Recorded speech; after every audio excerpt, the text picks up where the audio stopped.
Welcome to the Tech Egg. Don't get scrambled. Enjoy the video. In this video, I will show how to drive a Ford Ranger. Start by adjusting mirrors, seat, and steering wheel so you have clear sight lines and comfortable reach of controls. Next, familiarize yourself with the gear selector, 4x4 mode, and infotainment to reduce distractions. Practice smooth steering and gentle throttle control in an empty lot. Always check blind spots, signal early, and obey speed limits for safe, confident driving every time. Start the engine smoothly and notice dashboard lights and any warnings. Use the brake to release parking brake, then select drive or first gear and accelerate gently to avoid jerks. When stopping, brake progressively and hold the brake before shifting to park.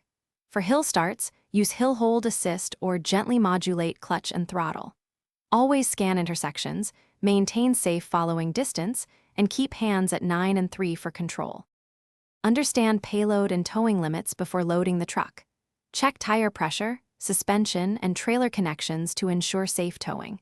Engage 4x4 low for slow, technical off-road sections, and use diff lock when wheel slip occurs.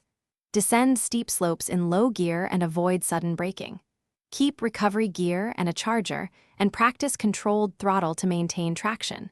Check mirrors frequently while towing. Thanks for watching. Consider subscribing if I helped unscramble your problems.